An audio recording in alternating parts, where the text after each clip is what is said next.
We talk about managing. Yes. Now, in your book, This you is say very seven ways to manage a crisis. Yes. Give me just some.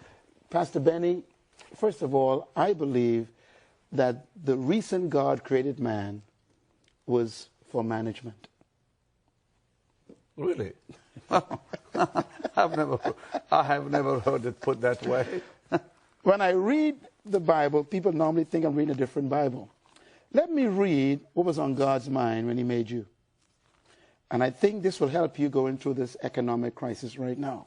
In the book of Genesis, I'm going to show you a verse you never saw before. Please. I've read and reread and reread. Me too, until I found it. It says in Genesis chapter 2, it says, when the Lord God made the earth and the heavens, no shrub of the field had yet appeared on the earth, and no plant of the field had yet sprung up. Why? Because the Lord God had not allowed it to rain on the earth.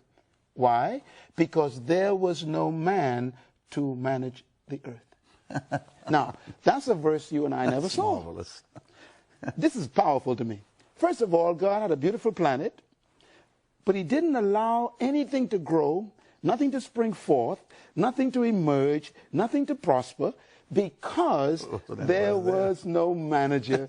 Okay, a few things I learned from this. Number one, God will never allow growth where there is no management. Wow, wow, wow. So instead of praying for things from God, pray for the management ability.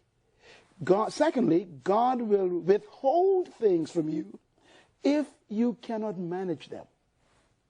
Notice it says, He'll withhold things. read it. It says he didn't allow it to rain because there was no man to manage the results. So the next verse says, and therefore God formed the man from dust of the ground and breathed into his nostrils the breath of life. In other words, God had a beautiful planet. No life was on it. Why? Because he first needed a manager.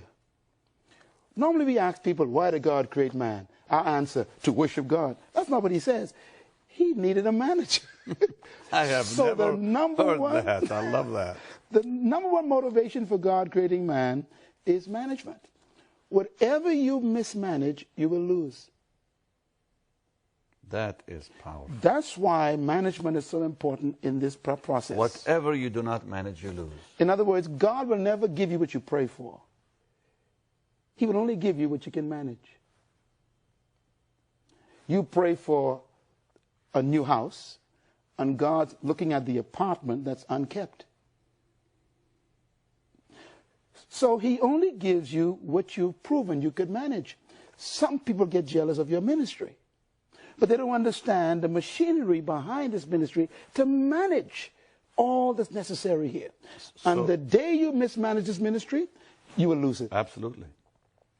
If you mismanage your body, you lose it. If you mismanage your marriage, you lose it. If you mismanage your children, you lose them. If you mismanage your money, it goes away. When you mismanage anything, you lose it. And so in crisis is a result of mismanagement. And the way you correct a crisis is management.